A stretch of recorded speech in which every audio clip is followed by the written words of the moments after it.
Well, I'd like to step back from this gospel scene this morning and spend a little time looking at what led up to it. See, we have this dialogue between Mary and an angel sent by God, a dialogue that I think speaks to the real miracle in this story. So here's this angel named Gabriel kneeling or hovering over this country girl, announcing what is going on and waiting her reply, announcing that God is doing this new thing. Not asking her if she'd like to be the mother of God incarnate, not asking her how this all sounds to her, not asking if she'd like to try out for the part. No, Gabriel tells her that God has been gracious to her, that God has favored her, that she is going to have a son who will be the Messiah. The Lord is with you, he told her. And Mary was perplexed, Luke tells us, puzzled, I'll bet dumbfounded and scared. How can this be, she cries. How can this be? I mean, whose idea is this? How can I make sense out of all this? This that doesn't even begin to make sense, that God has decided to become my flesh, but still is waiting for my yes to this plan? Well, as someone said, it's not easy to be confronted with a message from God. I mean, you pray that God will hear your prayers and draw near to you, but maybe you and I ask so lightly because you don't really think that God will hear you and draw near. And anyway, maybe, it's such more comfortable for God to stay off wherever God is. More comfortable for God to stay off than to trouble you where you are.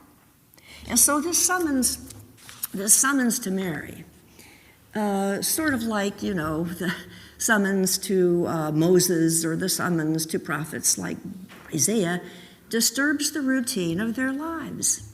I mean, it's inconvenient to say the least, maybe even annoying, because Moses and Abraham and Isaiah and now Mary here, maybe especially Mary, had other things to do. I mean, important things, living out their own plans and lives. And this was, kind of a rude disruption. Well, as someone pointed out to me, Mary could have asked some other questions, but apparently she didn't. I mean, questions like, will Joseph stick around? Will my parents still love me? Will my friends stand by me? Or will I get dragged into town and stoned? Because after all, this doesn't look too good. Will there be someone to help me when my time comes? Will the labor be hard? Will I even survive this birth? Hey, what about me? Well, apparently Mary doesn't ask these other what about me questions. Instead, she listens to God's plan sketched out in the barest outline and then takes her turn to speak. See, God's plan has already been put into action. God's purpose is already being played out in her world and in her body. But apparently, she still has a choice. She can still say yes or no. See, she can grab the risky unknown that the angel's holding out to her and fit herself, align herself with what's happening by the grace of God. Or she can say no. She can fend off this new thing in her life, fighting and clawing and struggling against it any way she can. So what does Mary say in answer to God's rude intrusion into her life? Well, seems she says, "Here I am, Lord. Let it be done." But see, I do not think with this assent she's being merely submissive. Rather, I think by these words she embraces her place in the scheme of things by the grace of God. Because I think Mary did do something here, more than just submit. She did something. She said yes, and she becomes what she was meant to be, the gifted one of God.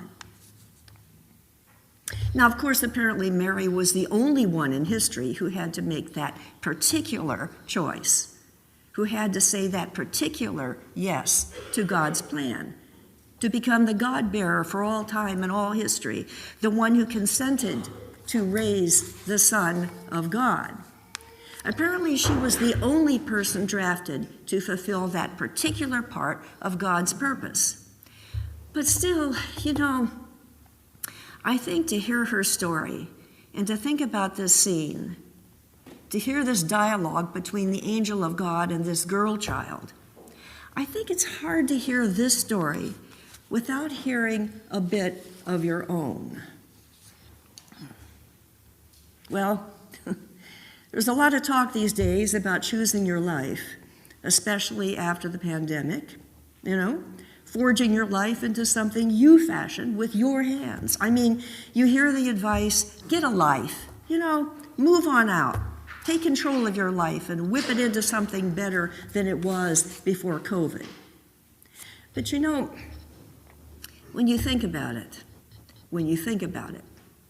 I think life probably more often chooses you.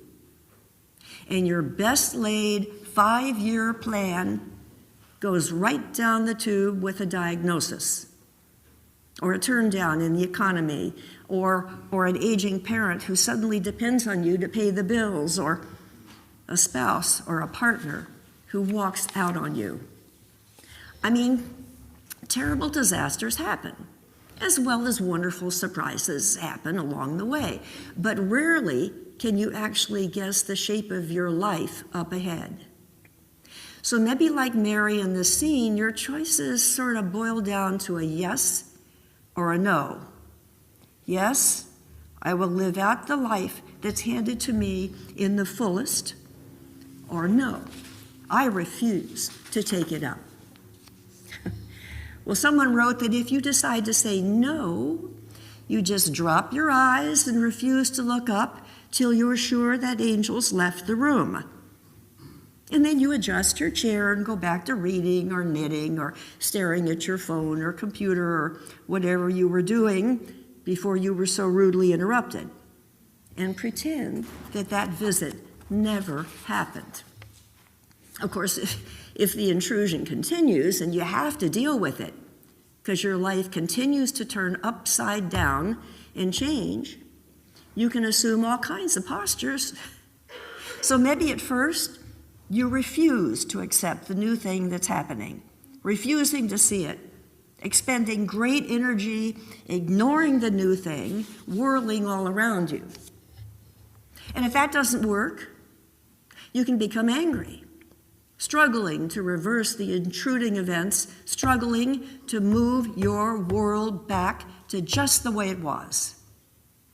And if that doesn't work, of course, you can always become bitter, sinking into a pity patter about the unfairness of the world and the unfairness of God and all the rest.